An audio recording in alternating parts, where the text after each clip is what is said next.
Hello friends, আজকে আরেকটা video নিয়ে তোমাদের সামনে চলে এসেছি।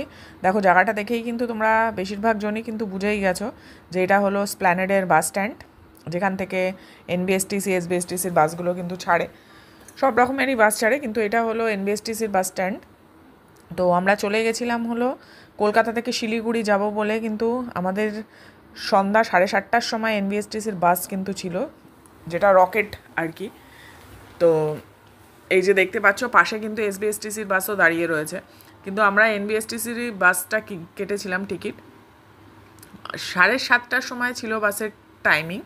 আর এই যে ঘড়িতে তোমাদের দেখানোর চেষ্টা করছি, কিন্তু ঘড়িটাতে এতই লাইটিং যে বোঝা যাচ্ছে না টাইমিংটা। তখন মোটামুটি 6:45 বেজেছিল। তো আমরা বেশ কিছুক্ষণ আগেই কিন্তু স্ট্যান্ডে পৌঁছে গেছিলাম, কারণ হাতে একটুখানি টাইম নিয়ে যাওয়াটাই বেটার। আর তোমরা জানো যে এই বাসগুলো কিন্তু একদম টাইম অনুযায়ী চলে। তো আধ ঘন্টা 1 ঘন্টা এদিক ওদিক তো হতেই পারে, কিন্তু টাইমিংটা কিন্তু খুব ভালোই থাকে। এই যে আমি এখানে দাঁড়িয়ে পড়েছিলাম, এই যে আমাদের পিছনে যে বাসটা দেখতে পাচ্ছ, সেই বাসটাতেই কিন্তু আমরা চড়েছিলাম যাওয়ার জন্যে শিলিগুড়িতে।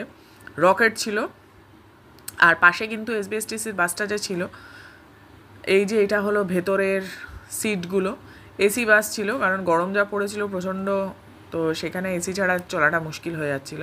এই যে আমাদের সিট নাম্বার ছিল হলো 13-14 ছিল, 13-14 আমাদের সিট নাম্বার ছিল। এই যে দেখতেই পাচ্ছ, প্রথমে কিন্তু এসি চালাতে চাচ্ছিল না, জাস্ট হাওয়া দিয়ে ছেড়ে রেখে দিয়েছিল। কিন্তু তারপর যখন সব প্যাসেঞ্জাররা হাঙ্গামা করলাম আমরা যে চলো এসি চালাও, এসির টিকিট কাটা হয়েছে তো এসি কেন চালাবে না, তারপর কিন্তু এসিটা চালিয়েছিল। এই যে এসির ভেন্ট দেখতেই পাচ্ছ। আমাদের সিট নাম্বার ছিল 13 আর 14। এবার সন্ধ্যাবেলা যেহেতু ওঠার পর একটু খিদে খিদে পাচ্ছিল, তো ওই সামনের দোকানটা যেটা তোমরা দেখলে, সেখান থেকে যে বাপুজি কেক নিয়ে নিয়েছিলাম, কিছু কোল্ড ড্রিঙ্কস নিয়ে নিয়েছিলাম। তো বসে বসে কিন্তু তখনও কিন্তু বাসটা স্টার্ট করেনি, তার আগে থেকেই কিন্তু খাওয়া দাওয়া কিন্তু আমরা শুরু করে দিয়েছিলাম। তো আমরা অনলাইনে কিন্তু টিকিটটা কেটেছিলাম। অনলাইনে 1146 টাকা করে কিন্তু এনবিএসটিসির বাসের টিকিট কিন্তু পড়েছিল। এই যে 7:41 কিন্তু বাসটা ছেড়েছিল, আর শিলিগুড়িতে কিন্তু পৌঁছেছিল 9:45 নাগাদ।